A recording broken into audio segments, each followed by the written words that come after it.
Welcome to We Don't Color on the Dog. We've got with us Laura Gilliam, the president and CEO of United Way of West Florida. Laura, thank you for coming on today. Thanks for having me, Rick. This week y'all have stepped up, and a lot of other nonprofit leaders in our community have stepped up. First, about the impact of the government shutdown on SNAP benefits, but also just overall how the community is hurting. And y'all have set up a special fund for that. Talk a little bit about that. Sure. So we set up an emergency relief fund to support, ultimately to support the households who are struggling because of the loss of SNAP, temporary loss of SNAP benefits. And our goal is to support those agencies in the community that are supporting those households. And it, you know, we realize that oftentimes, and this is the case, that when the demand goes up, unfortunately, the resources have gone down for those nonprofits that are supporting these households. And so this is an effort to try to give them some additional resources to help these families. Well, we know that some of the agencies that are involved that do get some federal or state funding, they have been put on, they've seen checks not come in, funds been withheld or programs cut. I can think of the Council on Aging, what they've gone through. Head Start is another program that's struggling. Talk about how the emergency relief fund will work. So we're currently raising dollars. We did this back in 2020. We had actually two relief funds. We had one for COVID. We had one for Hurricane Sally. It was a busy year, and so we're asking people to give, whether it's $5, 100, or more. Every bit helps. And then we will give agencies that are providing assistance to these families an opportunity to come to us and apply for those dollars. We want to make it pretty straightforward. They're not a heavy lift on their side. We just want to get it out into the community so that they can serve the people they serve, can meet their needs. Well, one thing I like about United Way being involved is y'all have the mechanism set up for accountability and being sure that in very little overhead, that make sure that the money gets directly to those who need it. Yes, yes. I mean, we have a network of nonprofits that we work with, but we also like to, when we do relief funds like this, we like to open it up to other nonprofits that might be focusing on a very specific, kind of hyper focused on a specific population or neighborhood. But again, there's a certain amount of vetting that we go through to make sure that the dollars are going to get out into the community and that they are being good stewards of those dollars. So we've kind of got it down to a science, but again, we always balance that necessity of being good stewards of the money, but also trying to not create extra burden for these agencies that are working so hard. Laura, you've been involved in nonprofits. You and I both have the gray hair to show it. Yeah.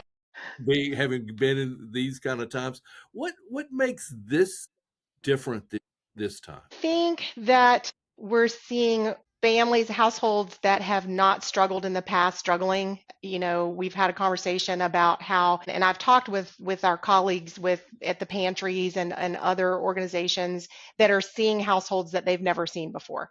And these are, and a lot of times these are also folks who don't know where to turn for help because they've never had to. Mhm. And so I think that it's harder and harder to make ends meet. We've talked about the ALICE population, that asset limited, income constrained, employed families that are working, that are still having a hard time.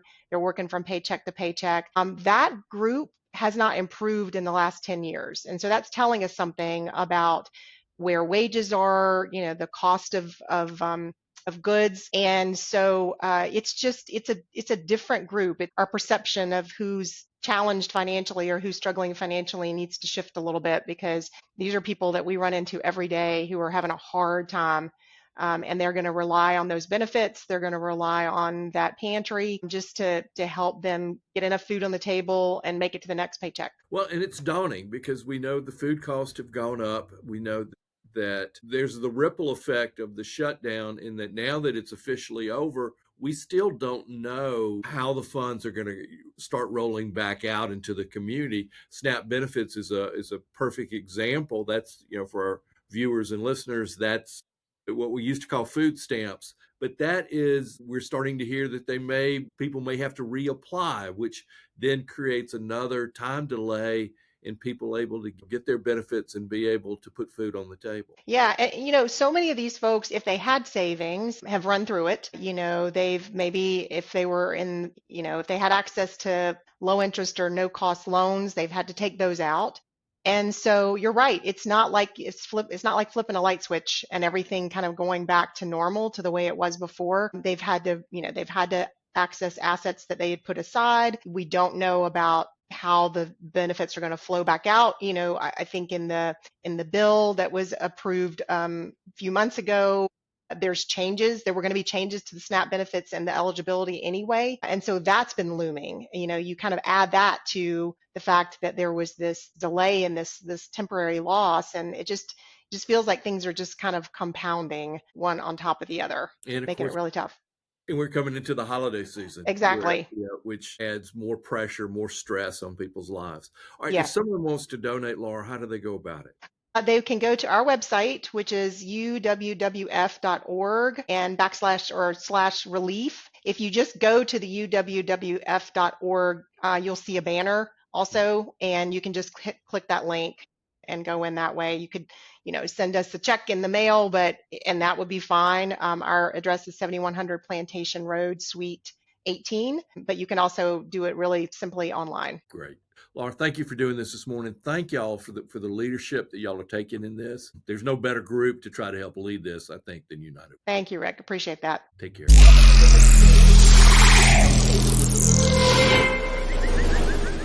Thanks for watching, and to keep up with what's going on, be sure and subscribe. Just click on the little dog to the right and click the subscribe button. You can also like this video and click on the bell, which will notify you of new content. This really helps the channel grow. We appreciate you.